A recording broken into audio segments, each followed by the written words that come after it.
तुम लोग को समझ में आ रहा, जगदीप, तुम्हें चीजें समझ में आ रही हैं? हाँ जी सर। अब आ रही हूँ जी।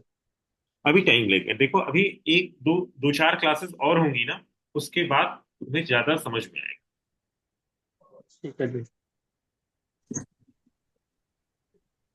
ये शर्लॉक होम्स कहाँ से आ गया हमारे में यार? जी जी सर, मैं ही हूँ सर। तो सर, नेटवर्क उसमें दिक्कत आ रही है दूसरी तरफ, तो इस वजह से सर। अखिल रह गया ना, अखिल।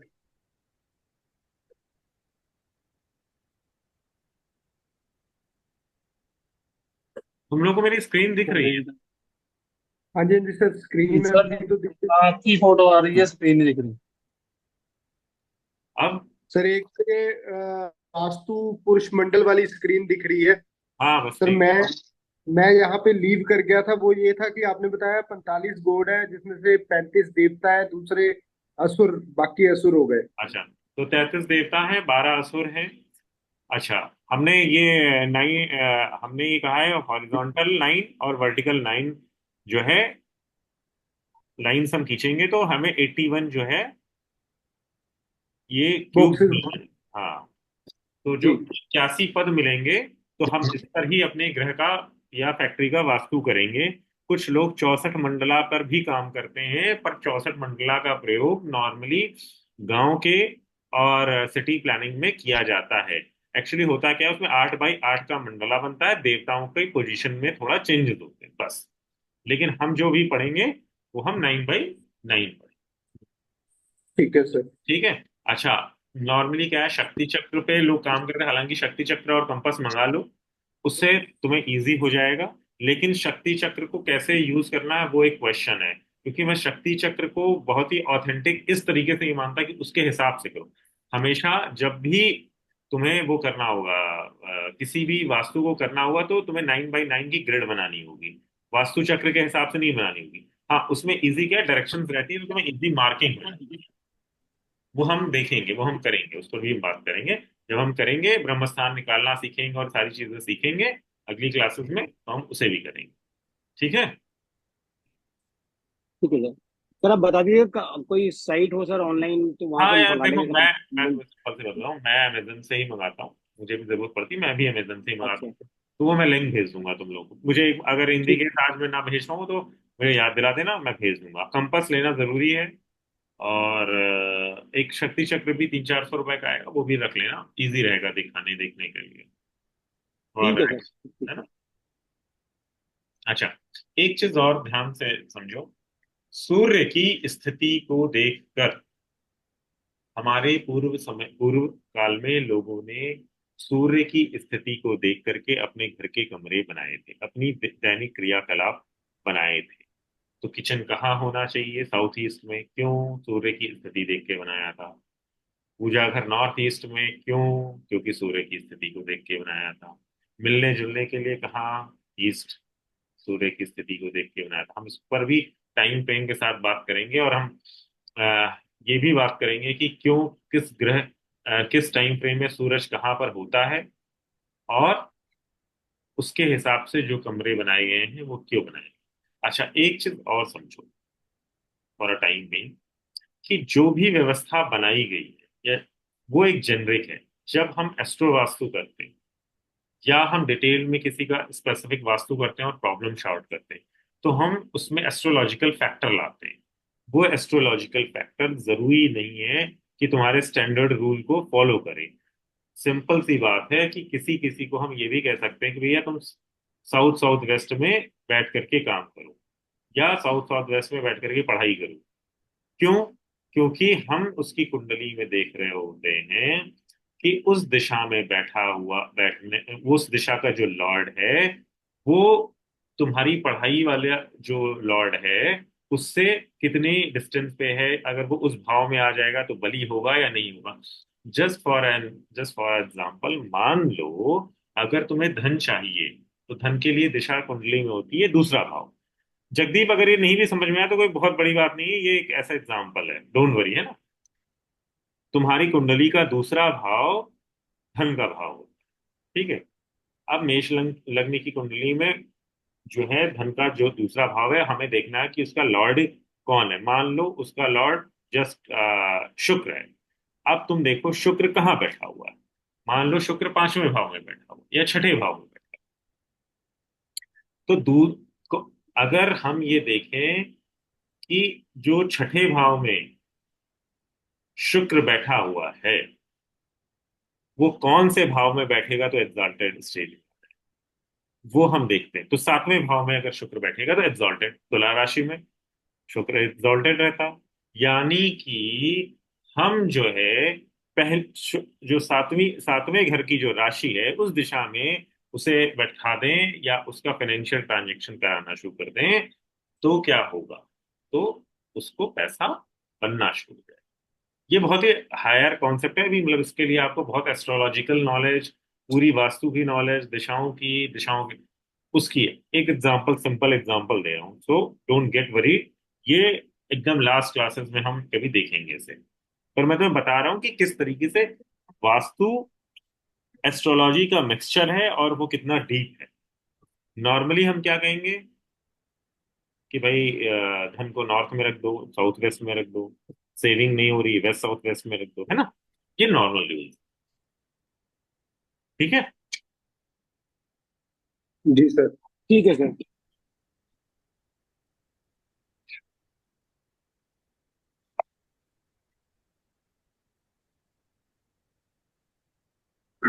सर सॉरी टू डिस्टर्ब, एक चीज थी सर। हाँ बोलो। सर हाँ बोलो बोलो बोलो। बताया उसमें वाला क्लियर नहीं हुआ सर, कितने देवता है कितने असुर है वो सर थोड़ा, वैसे तो इम्पोर्टेंट नहीं है सर, बट मैं नोट्स बना रहा साथ साथ में तो उसमें लिख नहीं पाया हूँ मैं। तुम क्या कह रहे हो। सर जैसे आपने बताया कि 45 वास्तु पुरुष में 45 गोड है, हम्म। तो उसमें से कितने देवता है कितने असुर है वो मेरा सर लिख नहीं पाया, एक्चुअली तै- नोट्स बना रहा हूँ तो तैतीस, इम्पोर्टेंट तो हाँ नहीं है लेकिन। ठीक है, नहीं नहीं लिख लो। 33 देवता हैं, 12 असुर हैं। जी सर, ओके जब हम सर। देवता पढ़ेंगे तो हम उस पर उस चीज को डिस्कस करेंगे, ठीक है। जी सर। अच्छा, जब भी हम भूमि, अब हम बात करते हैं थोड़ा सा जो है भूमि के, कब कब हमें भूमि पूजन वास्तु पूजा करनी चाहिए। वास्तु पूजा हमें तब करनी चाहिए जब डोर का नया डोर लग रहा है, दरवाजा जब भी लगेगा वास्तु पूजा होगी। गृह प्रवेश के समय में 6 महीने, 3 महीने के बाद जब भी हम घर में प्रवेश करते हैं, यानी कि 3 महीने तक घर बंद है या हमने अपने घर को रेनोवेट कराया है, नया घर लिया है, कोई भी यज्ञ करते हैं, किसी तरीके का सेलिब्रेशन करते हैं, कोई बहुत बड़ा फेस्टिवल होता है और जब पूजा होती है तो हम वास्तु पूजा करते हैं। वास्तु पूजा में हम वही वास्तु देवता का आह्वान करते हैं, ठीक है। जी सर। ठीक है। अच्छा, भूमि, जो भी वास्तु पूजा में सबसे ज्यादा इंपॉर्टेंट जो स्टार्टिंग होती है वो भूमि का चयन करना है।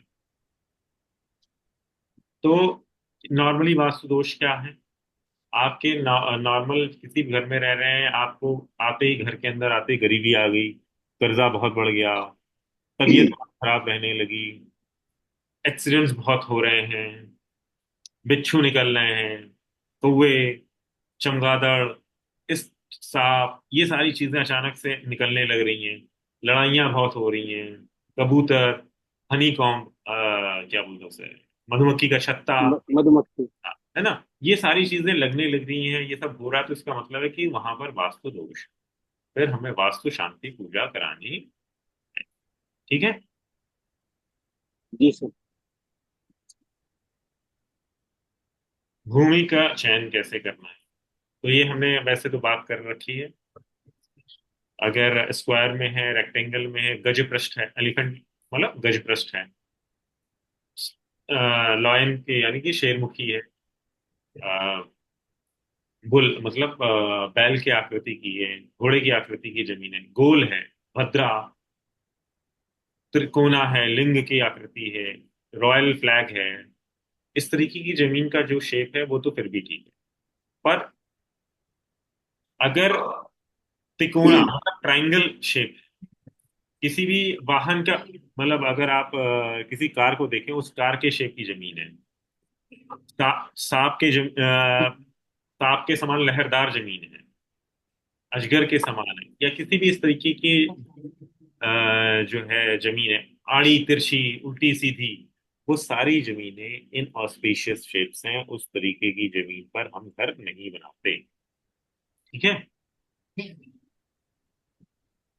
जितनी भी जमीन उल्टी तिरछी आड़ी तिरछी है, उस पर हम जमीन नहीं बनाते। दूसरी चीज, नॉर्थ हमेशा दबा होना चाहिए, साउथ हमेशा उठा होना चाहिए, वेस्ट हमेशा ऊपर होना चाहिए, ईस्ट हमेशा दबा होना चाहिए। है ना। अगर कोई जमीन ऐसे है तो नॉर्थ थोड़ा सा दबा और साउथ थोड़ा सा ऊंचा। साथ में अगर ईस्ट और वेस्ट देखेंगे तो ईस्ट थोड़ा सा दबा और वेस्ट थोड़ा सा ऊंचा होना चाहिए। अगर हम ऐसी जमीन देख रहे हैं जिसमें ईस्ट ऊंचा है और वेस्ट दबा है, और नॉर्थ ऊंचा है और साउथ दबा है, तो हम वैसी जमीन नहीं लेते, और अगर ले लिए तो फिर हम उसके रेमेडियल प्रोसेसेस करते हैं। ठीक है। जी सर। ब्राह्मणों की जमीन, ब्राह्मण, हमने वर्णों पर बात कर रखी है वैसे तो, और ये चीज भी हमने नॉर्मली पढ़ी हुई है। यहाँ पर जो भी हमारे प्रोफेशंस हैं, उन प्रोफेशन पर जब हम बात करते हैं तो बाई नेचर हम सिर्फ स्पेसिफिक कास्ट वाइज नहीं कर रहे हैं, हम वर्क वाइज कर रहे हैं बात। तो ब्राह्मण मतलब जो ज्ञान दे रहा है, जो रिसर्च की फील्ड में है, जो पढ़ा रहा है, जो टीचर है, या कोई भी इस तरीके का काम, वो अगर अपने लिए जमीन ढूंढता है तो उसे एक ऐसी जमीन ढूंढनी चाहिए जो जमीन, सौंधी जमीन देखी जिसको खा, कभी कभी लोग खा भी लेते हैं, मिट्टी, तो जो स्वीट सी हो, तो जो अच्छा टेस्ट दे रही हो, यहाँ पर शांति हो, हाँ सर। इस तरीके की जमीन को हमें लेना चाहिए। क्षत्रिय के लिए ऐसी जमीन जिसमें लाल मिट्टी का जो है या लाल रंग की अधिकता मिले, वो ज्यादा अच्छी है। जो सिक्योरिटी का काम कर रहा है, जो पुलिस में है, जो कह सकते हैं आर्मी में है, फायर वर्क में है, उनके लिए। वैश्य मतलब जो बिजनेसमैन है, उसे ऐसी जमीन चाहिए, लेनी चाहिए जिसपे हनी यानी शहद की जैसी महक आ रही है, थोड़ा हल्का सा खट्टापन सा आ रहा हो। ठीक है। Plane land. ठीक है। शूद्र मतलब जो फैक्ट्री में वर्कर है, ऐसा ऐसा आदमी जो जैसे डाइंग का काम कर रहा है, जो वीविंग का काम कर रहा है, तो इस तरीके के आदमी को कैसी, जो अल्कोहल की स्मेल की है, जिसमें पंजेंट स्मेल मतलब अजीब सी स्मेल आ रही है, वो बहुत ज्यादा प्रॉफिटेबल होती है। इसके पीछे एक रीजन भी है, वो रीजन मैं समझा देता हूँ। क्या होता है, जो दिमाग का बहुत काम कर रहा है उसको ऐसी स्मेल चाहिए जो बहुत सूदिंग हो, जो उसे एक्साइट ना कर रही हो, मतलब उत्तेजित ना कर रही हो। ठीक है। क्षत्रिय को कैसी जमीन चाहिए, ऐसी जमीन चाहिए जो थोड़ा सा, जिसके अंदर उत्तेजना हो, जिसमें जो उसके अंदर की इंटेंसिटी को बढ़ाए, जो उसके अंदर की एक्साइटमेंट को अप करके रखे। जो वैश्य है वो उसको हनी स्मेलिंग मतलब ऐसी स्मेल चाहिए जिसमें उसका दिमाग हमेशा काम करता रहे कि पैसे का हिसाब किताब लगाता रहे। जो शुद्र वाला वर्ड है, उसको पंजेंट स्मेल क्यों चाहिए, क्योंकि वो बहुत मेहनत कर रहा है, वो एक्टिव रहना चाहिए। जो ऐसी स्मेल है ना, उसके दिमाग को हमेशा एक्टिव बनाए रहती है कि मुझे मेहनत करनी है। एक तरीके से उसके दिमाग को बहुत ज्यादा सोच करके उलझने के लिए, उलझने में परेशान नहीं करती, उसका फोकस बनाए रखती है वो स्मेल। तो इस तरीके की स्मेल्स को इसलिए जो है डिजाइन किया। बाकी स्वीट स्मेल, जो स्वीट टेस्ट है, ब्राह्मण वाली जो जमीन है उसमें कोई भी रह सकता है, तो सबके लिए उचित है, उपयुक्त है। ठीक है। हाँ ना कुछ। जी सर। जी सर। जी जी सर, सर। जी सर। लैंड शेप्स और उनके रिजल्ट हैं। अगर स्क्वायर शेप है, गुड हार्वेस्ट है, अच्छी फसल है। अच्छी फसल का मतलब है कि ये जमीन अच्छी है। एलिफेंट, पैसा अच्छा मिलता है। लॉयन है तो यहाँ पर जो शेरमुखी जमीन है, यहाँ पर जो जनरेशन है वो बहुत ही उत्तम प्रकार की है। अगर बुल यानी कि वृष, वृष की जमीन है, तो इनके स्टॉक मल्टीप्लिकेशन यानी कि एसेट्स बहुत तेजी से बढ़ते हैं। सर्किल है, मनी के लिए अच्छी है। ट्राइडेंट यानी कि त्रिशूल के आकार की है, तो प्रॉस्पेरिटी और प्लेजर है। लिंग के आकार की है, यानी कि शिव जी का जैसा शिवलिंग होता है वैसी है, तो संतों के लिए बहुत अच्छी जमीन है। अगर आपका आपकी जो जमीन का आकार है वो किसी महल के आकार की तरीके से लग रहा है, तो प्रोफेशनली वो जमीन बहुत अच्छी है। और घड़े के आकार की जमीन है तो पैसा बहुत बनता है। तिकोनी है, पुत्र का ना, पुत्र नाश को दिखाती है। बैलगाड़ी के आकार की अगर आपकी जमीन है तो दुख को दिखाती है। सूप, सूप पता है तुम लोगों को, जिससे ऐसे वो करते, गेहूं चावल फटकते हैं। हाँ, हाँ, जी जी जी फटकते सर। हैं सर, हाँ। जी। पट अगर उस तरीके की जमीन है, शेप है, तो धन की हानि। पंखे की है तो आप नैतिकता से आपको खोदोगे। मृदंग यानी कि तबले टाइप की अगर जमीन है तो पीढ़ियां सर, बर्बाद। इनकी फोटो वगैरह दिख सकती है, किस तरीके की अच्छा, शेप, मैं जैसे आपको फैन। और ठीक है, मैं फोटोज अगली क्लास में ना लगा दूंगा। अभी तो मेरे पास नहीं है। जी सर। और अगली क्लास में मैं ध्यान, मुझे मैसेज डाल देना, मैं अगली क्लास में डाल दूंगा। ठीक है। जी सर। स्नेक है। स्नेक मतलब सांप के आकार की है तो डर हमेशा बना रहेगा। गधे की आकार की है तो हमेशा गरीबी बनी रहेगी। पाइथन मतलब अजगर। अजगर के आकार की जमीन है तो मृत्यु का भय है। और जीव के आकार की है तो पुरुषत्व की कमी रहेगी। ठीक है, नॉर्मल जी याद। सर। अच्छा, किसी भी जमीन को जब हम वो करते हैं, इंस्पेक्ट करते हैं, तो उस जमीन के कई नियम हैं कि वो जमीन ऑस्पिशियस है नहीं है, उसके लिए हम कुछ टेस्ट लेते हैं। Fit test, moisture test, direction test, life test, radiation, air transmission test. ये पहले के टेस्ट हुआ करते थे। आज की डेट में अगर आप किसी जमीन को, ये काम कब करते हैं, जब आप बड़े बड़े प्लानर्स जो होते हैं ना, जो बड़े बड़े सिटीज या क्या कहते हैं टाउनशिप्स, इस तरीके की प्लानिंग करते हैं, तो ये करते हैं। आजकल क्या है, सॉइल टेस्टिंग होती है। क्या होती है? Soil testing. Soil testing soil वो टेस्टिंग। हाँ, वो जी सर। जमीन का एक थोड़ी सी मिट्टी लेकर के सॉइल टेस्ट करा लेते हैं। उससे पता चल जाता है कि उसमें कितना परसेंट ऑफ वाटर है, कितने परसेंट ऑफ ऑक्सीजन है, कितना मिनरल है, कितनी लाइफ है। ऐसा तो नहीं बैरन लैंड है। तो वो चीजें करते हैं। लेकिन पहले के जमाने में जब ये चीजें नहीं होती थी, तो ये टेस्ट करते थे। क्या करते थे टेस्ट में? चलो, कुछ इतना नॉर्मल 5 बाई 5 फीट का गहरा गड्ढा खोदते। आजकल लोग 2 बाई 2 का या 1 बाई 1 का भी गड्ढा खोदते हैं, टिक करते हैं। ठीक है। और क्या करते हैं उसमें? उसमें क्या करते हैं, मान लो आपने, एग्जाम्पल लो, 2 बाई 2 फीट का गड्ढा आपने खोदा, सारी मिट्टी निकाल ली और उस मिट्टी को निकाल करके दोबारा से भर दिया। अगर मिट्टी कम पड़ गई, 2 फीट का गड्ढा खोदा, मिट्टी निकाल के रखा और फिर दोबारा से उस मिट्टी को भरा। अगर मिट्टी कम पड़ गई भरने में, तो इसका मतलब है कि ये जमीन लाभ नहीं देगी। अगर मिट्टी बराबर पड़ गई तो मध्यम मार्क है, मतलब ना फायदा ना नुकसान। और अगर मिट्टी ज्यादा बच गई, मतलब थोड़ी बच गई मिट्टी, तो वो लाभकारी है। क्या होता है ना, जब आप खोदते हैं तो मिट्टी भुरभुरी हो जाती है।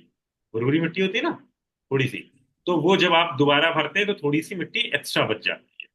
तो उसे हम कहते हैं लाभकारी जमीन। बात समझ में आ रही है? सर एक बार दोबारा से सर प्लीज, थोड़ी, अच्छा, बट एक बार अगर दोबारा बता हाँ देते हाँ, तो। बिल्कुल बता देते हैं। पांच तो बाय पांच का खड्डा खोदा, पांच मिट्टी 5 फीट निकाल बाय ली। 5 फीट का खड्डा खोदा। मिट्टी निकाल ली। जी सर, मिट्टी निकाल ली। दोबारा से उस मिट्टी को जब हम भरते हैं, तो अगर मिट्टी ओके थोड़ी सी सर। बच गई, तो वो जमीन अच्छी है। अब जानबूझ के नहीं ओके बचाना। जानबूझ ओके के ओके नहीं ओके। बचाना। आपने एक बोरे में रखी थी, वो बोरा उठा करके दोबारा से पूरा डाल दिया और सेट किया, तो जी देखा कि थोड़ी सी मिट्टी ऊपर उठी हुई है। जी। तो इसका ठीक मतलब है है सर। कि वो अच्छी है। अगर कम हो गई तो वो मिट्टी या वो जमीन नहीं उपयोगी है। और बराबर समतल हो गई तो इसका मतलब है ना फायदा है ना नुकसान है। ठीक है, मध्यम है, लिया जाए। आपने 2 फीट का वही गड्ढा खोदा, उसमें पानी भर दिया। अगर पूरा पानी सूख गया, हाँ सर, चेक। जब भी कोई गड्ढा खोदते हैं, कोई भी जमीन कोई भी हो, पहले जब हम मिट्टी डालेंगे वो तो उभरेगी, या उसको वेट करनी है 1-2 दिन? नहीं नहीं, ऐसा जरूरी नहीं है। तुमसे हल्का हल्का दबाओगे ना, तो मिट्टी सेटल होती जाएगी। सर इतनी नहीं होती, मैंने काफी देखे हैं गड्ढे यहाँ पर हमारे आसपास करते ही रहते हैं। तो जैसे जैसे कारपोरेशन वाले कोई खड्डा खोद गए इधर इधर उधर हमारे बाजार में, मोस्टली उसको 2-4 दिन लगते हैं पूरा ठीक होने में। उसको ऊपर जो गाड़ी भी निकालते हैं बारीक चीज, फिर भी वो रह जाती है। पर तो दो फिर चार दिन बाद पता लगता है कि वो खुदी हुई है कि नहीं। अब हाँ, मैं बताता हूँ। तो इसका मतलब है वहां की भूमि बहुत ही उपजाऊ है, अच्छी भूमि। अगर ओके। तुम अभी राजस्थान जैसी जगह या कहीं ऐसे जगह पे जमीन खोदोगे ना, जमीन की मिट्टी कम हम्म। पड़ने लगेगी। और तुम ध्यान से देखोगे तो राजस्थान की मोस्टली जो जमीन है वो बंजर है। So this is all test, है ना।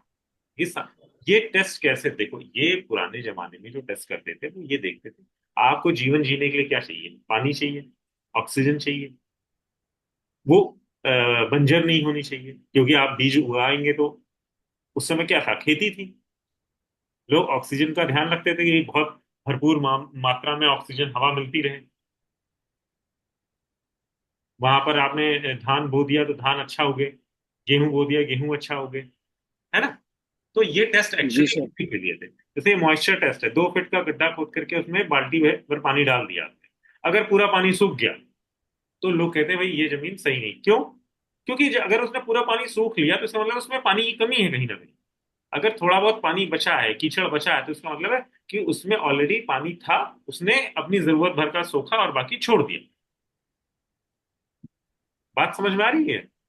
जी सर, जी जी सर। सर। और ये इम्पोर्टेंट इसलिए भी है कि जब आप कहीं घर ले रहे हैं, जमीन ले रहे हैं और आपने पानी डाला, एकदम पूरा पानी सूख गया, फिर आपने बाल्टी डाली फिर सूख गया, यानी कि आप जब वहां पर सबमर्सिबल के लिए ड्रिलिंग करेंगे तो पानी तो 1000 फीट के नीचे मिलेगा आपको, तो आपके लिए तो बड़ी दिक्कत है। बात समझ रहे हो? जी सर। आपने फिर 2 बाई 2 फीट का गड्ढा खोदा और उसके अंदर चौमुखी दीपक जो है रखा जला करके, वो बुझ गया। तो इसका क्या मतलब है? इसका मतलब है कि ऑक्सीजन का जो लेवल है वो कम है। जी जो सर। वहां की जमीन है वहां में ऑक्सीजन कम है। अब ऑक्सीजन कम है तो क्या होगा, वह अगर मान लो नॉर्मल तो नहीं पता चलेगा, पर धीमे धीमे आपके अंदर चिड़चिड़ाहट आना शुरू होगी।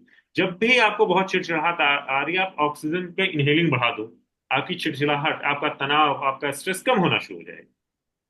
और जहां पर ऑक्सीजन कम है वहां पर धीरे धीरे रहते रहते आपके अंदर अचानक से स्ट्रेस बढ़ना शुरू हो जाएगा, आपके अंदर तनाव आएगा, आपकी सोच ज्यादा लंबी नहीं होगी, आपका थॉट प्रोसेस जो है वो कमजोर हो जाएगा। तो वो इन माइन्यूट से माइन्यूट चीजों को वो ध्यान में रखते हैं। बात समझ में आ रही है? जी सर। जी सर। आप ये समझो ये जो हमारे पूर्वज कितना ध्यान रख रहे थे, एक एक छोटी से छोटी, आपके जीवन जीने की एक छोटी से छोटी चीज पर वो ध्यान रख रहे थे। हवा पूरी होनी चाहिए, पानी पूरा होना चाहिए, जमीन बंजर नहीं होनी चाहिए, ऐसी नहीं होनी चाहिए, वैसी नहीं होनी चाहिए, है ना। आप उनके विज्ञान को देखें कितना उचित था। आप जो है सर, ये जमीन। एक तो पिट टेस्ट हो गया सर, जो मतलब कि जिसमें पानी गड्ढा खोद के हमने मिट्टी द्वारा से भरी है। और मॉइस्चर टेस्ट हो गया, जिसमें हमने पानी, गड्ढे में पानी भरा है ना सर। हम्म, तो सर, जो ये दिए वाला टेस्ट है वो कौन सा टेस्ट हुआ सर? कौन सा? जो दिए वाला आपने बताया, चौमुखा देवा एक। आ, ये दो टेस्ट में काम करता है, एक डायरेक्शन इफेक्ट टेस्ट और एक air transmission test. Okay sir, okay sir. Air transmission test में ये भी करते हैं, और क्या करते हैं, हम हवा मिट्टी उठा करके छोड़ते हैं कि वो किस दिशा में उसकी फ्लो है और हमारे घर का मुंह किधर है, एयर वेंटिलेशन हो रहा है या ठीक है। नहीं हो रहा है ना। आपने घर ठीक। में जी बना है सर। नॉर्थ में और हवा चली नहीं रही उससे, आपके घर के अंदर एंट्री में हवा आ ही नहीं रही, उल्टी दिशा में हवा बह रही है। हम्म। ठीक है। रेडिएशन रेडिएशन टेस्ट, आप क्या कर रहे हैं, कई रंगों के फूलों के जो बीज हैं वो वहां पर आपने डाल दिए, वो उग रहे हैं नहीं उग रहे हैं 7 दिन में देखते हैं। ठीक है सर। एसीटोन बोला आपने? हाँ, एसीटोन।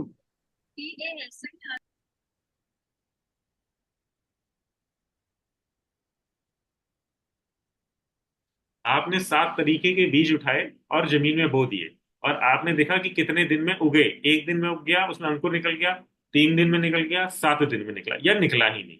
तो उससे हम जमीन के अच्छे होने का, उसकी फर्टिलिटी का हम क्या करते हैं, टेस्ट करते हैं। अगर निकला ही नहीं तो बंजर जमीनें लेने लायक नहीं। 7 दिन में मतलब ठीक है, बहुत ज्यादा profitable, no profit no loss पे चल सकता है। 3 दिन में उत्तम, उत्तम नहीं है, मध्यम है। और 1 दिन से 2 दिन के बीच में अगर निकल गया तो मतलब अति उत्तम है जमीन।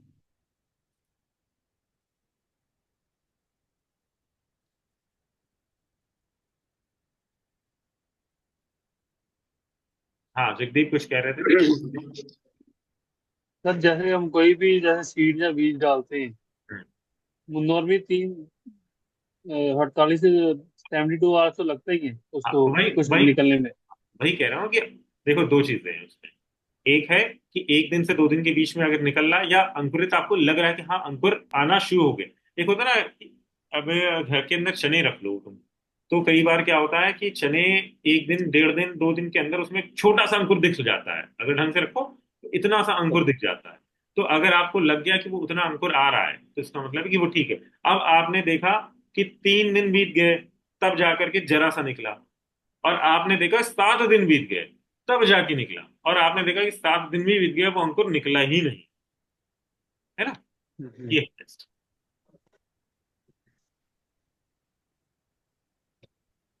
ठीक। सर ये लाइफ टेस्ट तो सेम ही है। हाँ, लाइव टेस्ट वही, सीड टेस्ट वही तो किया हमने। ओके। जी। तो नीचे वाला जो रेडिएशन। रेडिएशन वो फूलों के लिए था, हमने कई तरीके के फूल वहां पर ठीक ठीक। के बीज डाले। तो अगर वो उग जाते तो हम उसे रेडिएशन देते। हालांकि अब आज की डेट में इनके ओके। लिए क्या करते हैं, हम सॉइल टेस्ट कराते हैं। कोई इतना रुकता तो है नहीं कि हफ्ते भर के लिए रुक रहा हम्म है, 10 दिन के लिए रुक रहा है, तो वहां की लैंड की मिट्टी उठाते हैं और सॉइल टेस्ट में दे देते हैं। तुम्हें पता होना चाहिए, तुम्हें आना चाहिए कि मान लो कोई बहुत बड़ा जो आदमी है वो तुम्हारे लेकर के गया, और तुम्हें पता ही नहीं कि कैसे करना है, क्या करना है ना, तो तुम्हें आना चाहिए। ठीक ठीक।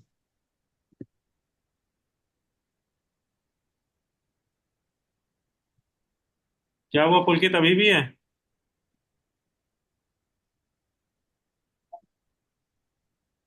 है है तो सही, पर बोल नहीं था अभी। बाजार आज का जन्म है।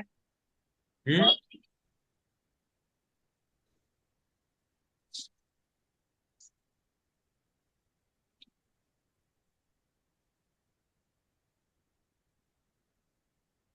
कुछ कोई कह रहा था।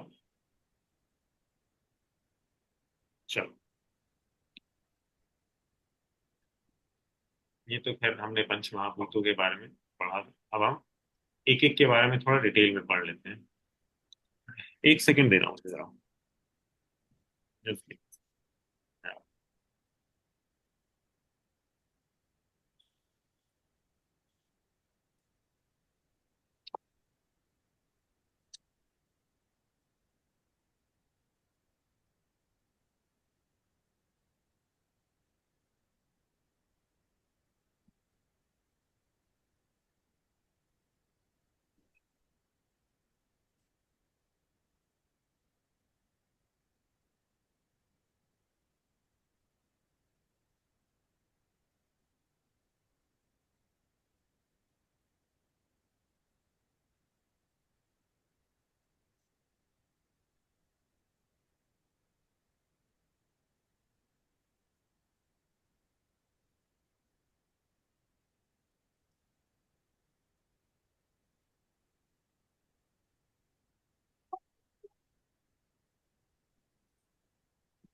अखिल पाजी, मैं भी अपनी हाँ डेट जी। ऑफ बर्थ भेजूंगा ਤੁਹਾਨੂੰ। मैं ही भेजूंगा। बताई तो है आपने, 30/7/1984 ना? हाँ, मैं कहा याद ना भूल दे। ना ना।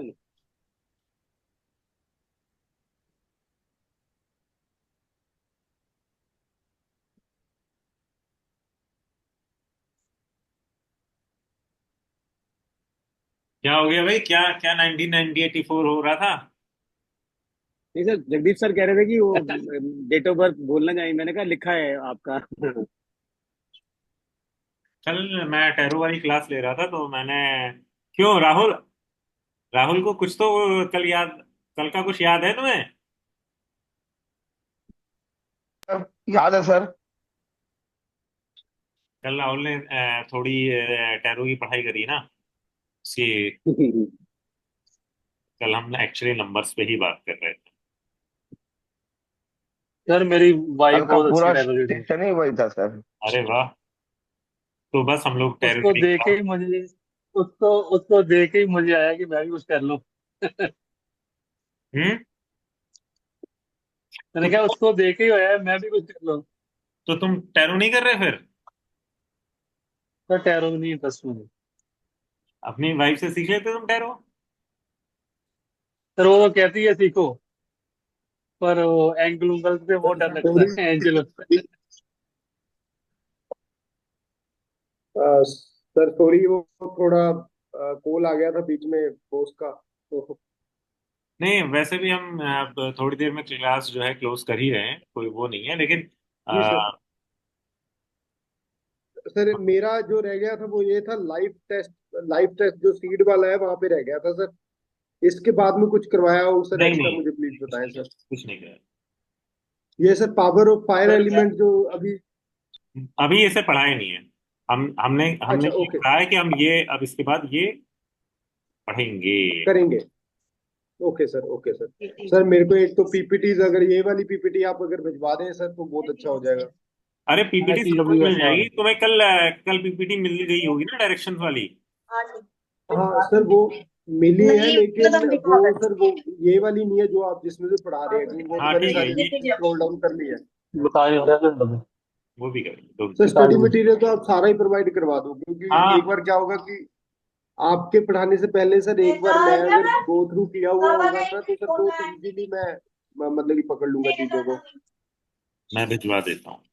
जी सर सर, जो थैंक यू, सर जो थैंक हमें यू। मटेरियल मिलेगा सर, वो इंडिविजुअल भेजेंगे आप सर या ग्रुप में डालेंगे? ग्रुप में ही ले लो यार। वो श्रेय, एक्चुअली हाँ, क्या मुझे लग रहा है, वो श्रेय, मैं श्रेया को बोल देता हूँ, दे देगी वो। ग्रुप में डाल देंगे सर, वो सभी ले लेंगे एक ही बार, हाँ व्हाट्सएप हाँ तो है ही हाँ, उसमें। वही वही हाँ वही। हाँ हाँ हाँ। वो ग्रुप में मैं डाल देता हूँ वो जो है।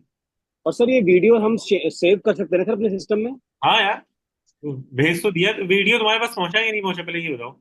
नहीं सर, अभी तो नहीं आया सर सर। नहीं, मेरे पास कोई नहीं बोलता है। नहीं नहीं, मैं श्रेया को बोल रहा हूँ। नहीं आया मैंने सर श्रेया मेरे को पास। बोल दिया है। वो हो सकता है कि वो ये सोच रही होगी ना कि आज ही वीडियो और दे दूंगा तो एक साथ। हाँ सर, उन्होंने, हाँ सर उन्होंने मैंने लिखा था कि आज का इकट्ठा भेज देंगे, ये हाँ लिखा था उन्होंने। हाँ, तो ठीक है, वो आज शाम तक ना भेज देगी। थोड़ा सा मेरे से ही हो जाता है डिले, तो मैंने भी आज सवेरे ही उसे अपलोड मारा, उसने कहा मुझे सर भेज दो। पता नहीं मेरे नेटवर्क इशू है कि आपके है, होगी आवाज बहुत कट रही है। चलो, ठीक है सर। एक बात बताओ, जी सर। क्या नाम है तुम्हारा? सर पुलकित। हाँ जी। जी बोलो जी, सर, जी कुछ सर। कह रहे हो? हाँ जी सर। नहीं, मुझे लगा जगदीप कुछ कह रहा, फिर मैं तुमसे बात कर। तुमने क्या नाम है, एस्ट्रोलॉजी के अंदर जी सर। पंचांग देखना आता है तुम्हें? जी सर, पंचांग देखना आता है सर। अखिल तुम्हें? हाँ सर, थोड़ा बहुत।